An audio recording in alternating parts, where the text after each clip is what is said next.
สอบเพลงใหม่ก่อน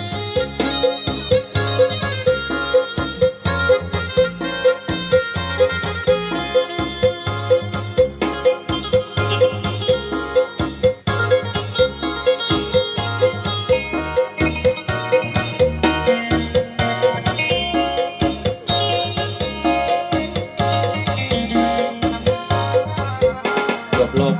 ทางงานใจหายเพราะเมียนี่จากพัดภาพโกหูขาวขาวเรื่องราวจุดเด็ดนี้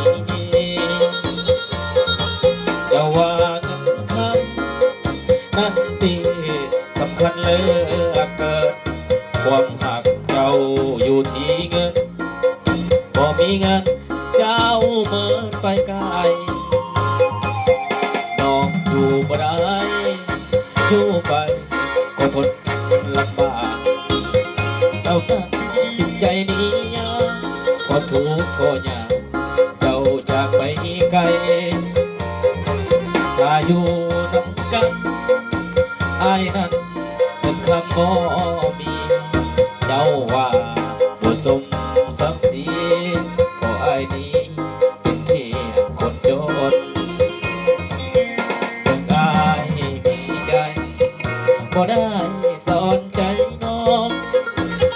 บ่เอาหัวใจสิหอมใจน้องเพียงเงินอย่างเดียวขอเพียงหัวใจมันกินบ่ได้คือเงินน้องจิตขอลาแล้วเดินมองมืออำลายินเสียงจะว่าฟ้าลงกลางใจโอ้โหสิเห็นแนวใดอายหอมให้มันตายทั้งเป็นเพียงได้จะสู้ให้ได้จากวันมาได้ทางออกยังมีมากมายเป็นลูกผู้ชายต้องสู้ให้ได้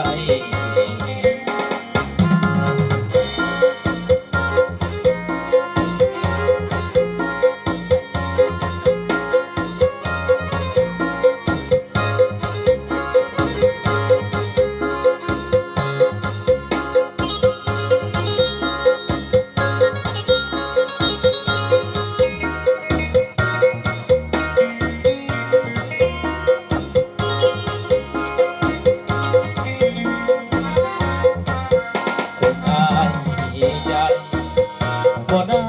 สอนใจน้องบ่เอาหัวใจสิหอม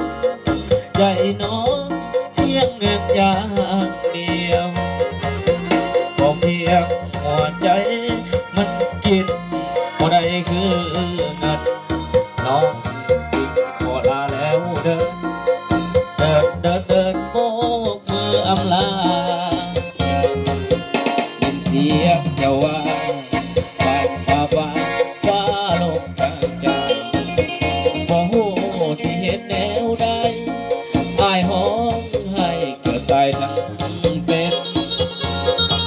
ถึงยากเพียงใดจะสู้